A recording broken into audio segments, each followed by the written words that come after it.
Olá pessoal, professor Ricardo aqui, continuando a falar sobre Idade Moderna. Como teria sido o encontro entre a realidade europeia e a realidade do continente americano que eles teriam recém-descoberto? Bom, primeiro é preciso voltar àquela explicação clássica que a gente dá para os períodos históricos, que falam em pré-história, em antiguidade, em Idade Média, Idade Moderna e Idade Contemporânea. Nós estamos falando da Idade Moderna europeia. A Europa tinha passado por aqueles ciclos de pré-história, história antiga, história medieval, e já vivia o capitalismo, um capitalismo surgindo, já vivia a Idade Moderna. No entanto, as populações que estavam aqui no continente americano, tanto América do Norte, América Central, América do Sul, eram, apesar de populações muito diferentes, elas tinham muitas características em comum. Uma delas é que elas viviam uma espécie de pré-história. Não tinham um domínio de uma linguagem escrita, mas tinham culturas riquíssimas em todos os aspectos. Tanto idiomas bem elaborados, metalurgia, o uso de vários tipos de tecnologias desenvolvidos por eles para aquilo que precisavam, como ferramentas e armamentos, construção. Havia toda uma dinâmica social, claro que de uma cultura para outra, e eram milhares de culturas diferentes, e é importante que se diga isso. Os europeus não chegaram aqui no continente americano e encontraram o índio, como eles chamaram. Encontraram centenas de etnias diferentes. Claro que não encontraram todos ao mesmo tempo. Foram, à medida que iam dominando, se expandindo, e iam conhecendo etnias diferentes que eles não tinham tido contato antes. Mas é importante frisar que havia uma diversidade enorme de populações indígenas, de populações originárias, quando os europeus chegam no continente americano. Quando eu falo continente americano, leia-se tanto a América Central, do Norte e a América do Sul. Então, aquilo que eu estiver falando sobre Cristóvão Colombo, por exemplo, boa parte se aplica a Pedro Álvares Cabral e as suas discussões. Muitas diferenças entre um contato e outro, dos espanhóis e dos portugueses, mas temos linhas gerais que nós podemos descrever aqui, né? Então, havia uma diferença de realidade entre o que vivia a população europeia e o que vivia as populações que eu vou chamar aqui de ameríndias. A dinâmica europeia já vinha para uma dinâmica de capitalismo, de você arrancar da terra o máximo de riqueza que você pudesse, para que você pudesse vender ali na frente e obter lucros. E no meio do caminho você explorou tanto o meio ambiente, como explorou a mão de obra das pessoas que trabalharam para você. Quer dizer, para você, no caso, para a burguesia. Então, essa era a dinâmica, essa era a visão, essa é a forma de organização econômica e social que movia aquelas expedições marítimas europeias. Acontece que as populações ameríndias, as populações originárias, os indígenas, como nós chamamos hoje, estavam numa outra dinâmica de sociedade. Primeiro, que a sua interação com a natureza era mais harmônica, não era desculpa, não era predatória. Eles tinham uma relação com a natureza de mais equilíbrio. Também não tinham uma relação de propriedade para com a terra. Os indígenas não tinham essa relação de propriedade com a terra. Essa área aqui é minha. Claro que haviam áreas de influência, áreas de domínio de uma cultura a outra, enfim, até a sobreposição de uma cultura sobre a outra, né, guerras internas, toda uma dinâmica complexa, como é do ser humano em qualquer lugar do mundo, em qualquer época. Mas a ideia de propriedade, como nós temos no capitalismo, não existia. Que você possa vender para uma outra pessoa, que você possa dar como dívida. Esse tipo de noção não existia para as populações indígenas, né? Ele obtinha o que precisava da terra, da natureza, né? Seja caçando, pescando, coletando, construindo as suas aldeias, construindo as suas canoas, construindo as suas ferramentas, as suas armas, as suas roupas, os seus enfeites, os seus objetos ritualísticos. Mas a sua relação com a terra não era de ser dono da terra. Eles não tinham o conceito de que essa terra é minha, é nossa. Não tinha essa ideia. Já o europeu não. O europeu já chega com a ideia de tomar posse. O europeu já chega com um tabelião dentro do navio, com cartorário, né? Com cartório ali junto do navio, para poder registrar aquela terra como sendo dos reis europeus. A partir de hoje, essa terra aqui pertence ao rei de Portugal, ou essa pertence ao rei da Espanha, ou da França, ou da Holanda, ou da Bélgica, ou da Inglaterra. Enfim. E esse é o primeiro choque, né?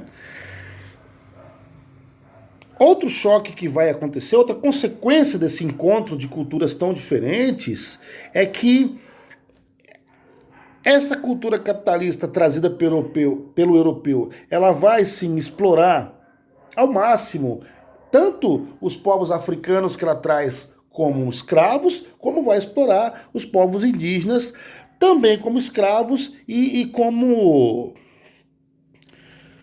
diferente dos africanos nesse caso, também vai explorar como população a ser catequizada, a ser convertida ao cristianismo. Os africanos já tiveram um tratamento um pouco diferente nesse sentido, até mais violento no início. Claro que ambos foram brutais, houve genocídio, houve brutalidade, violência contra ambos, né? Mas o indígena ainda teve um pouquinho de diferença, num certo aspecto, para alguns indígenas que foram ser protegidos pela Igreja Católica. Enquanto que os africanos eram declarados pela própria Igreja Católica como inferiores, como não tendo alma, como animais que poderiam ser explorados sem nenhum tipo de remorso pelos cristãos europeus. É o que dava o aval para que os europeus pudessem escravizar aqueles africanos. Dava o aval, o europeu dando um aval para o europeu, que ele podia escravizar um povo de outro continente, né? Povos inteiros, populações inteiras de outro continente. Muito bem.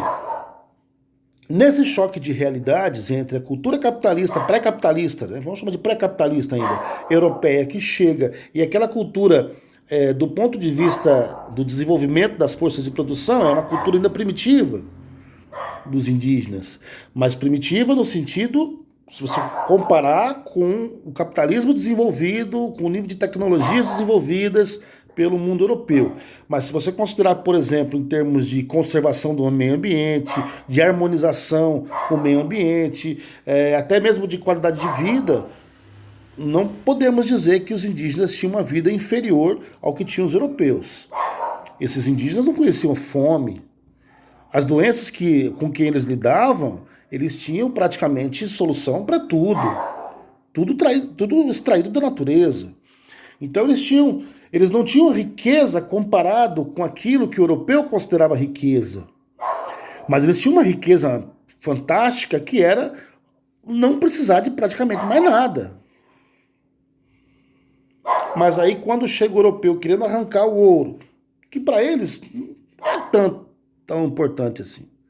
A prata, as pedras preciosas, para eles eram adornos, mas não tinham esse valor de mercado que o ouro já tinha, que as pedras preciosas já tinham para o mundo capitalista. Para eles tinha um valor ritualístico. E isso aquelas populações que conheciam o ouro, porque a maioria delas nem conhecia. Então, não fazia diferença nenhuma ter ouro ou não ter ouro.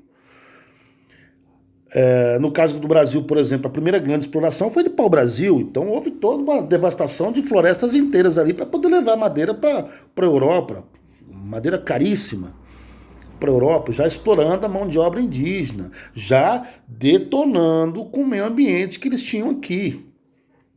Mais tarde, essa exploração veio através dos engenhos de cana, também desmatando para plantar cana, produzir açúcar e mandar para a Europa.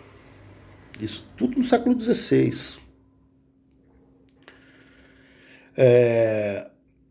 Então as relações são muito diferentes. A Europa encontra uma resistência indígena muito forte. Os indígenas eram guerreiros, não eram ingênuos como a gente conta nas historinhas, que aceitavam espelhinhos, presentinhos, bobagenzinhas em troca de toneladas de ouro, de joias, esse tipo de coisa. Houve sim um escambo, uma troca de mercadorias, de presentes, de gentilezas.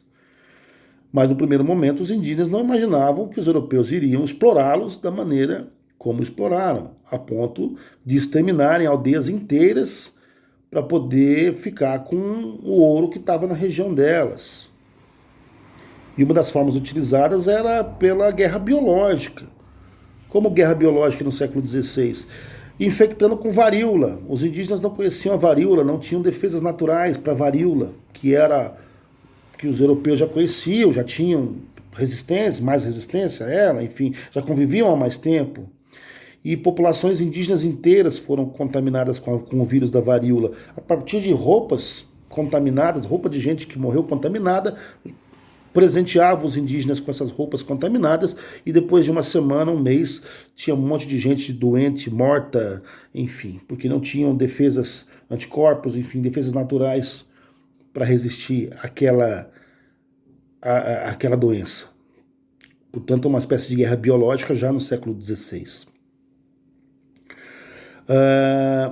Um outro choque de realidades, de culturas muito grandes, que nós ouvimos até hoje os efeitos, é os europeus considerarem os indígenas como indolentes, preguiçosos, ruins para o trabalho. Há quem conte que a escravização de africanos se deu porque os índios não gostavam de trabalhar, então os europeus foram buscar os africanos. Isso é uma mentira. Né? Não é que os índios não gostassem de trabalhar, é que os índios não eram idiotas, não eram otários. E não que os africanos tenham sido idiotas ou otários, eles foram escravizados violentamente. Mas os indígenas perceberam que estavam trabalhando de forma brutal, um trabalho pesadíssimo, a troco de nada. A troco de nada.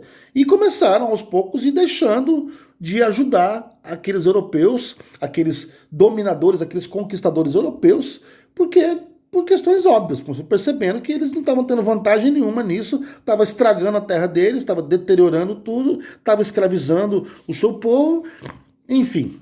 E começaram a resistir em forma de se negar ao trabalho, resistir em forma de guerrear propriamente, de combater o europeu propriamente, apesar de terem equipamentos menos potentes, menos poderosos, não tinham pólvora, não tinham armas de fogo, não tinham nem cavalaria, cavalo, vaca, essas coisas. Quem trouxe foram os europeus, não tinha nada disso aqui na América. O continente americano não tinha cavalo. Quem trouxe foram os europeus. Não tinha vaca. Né?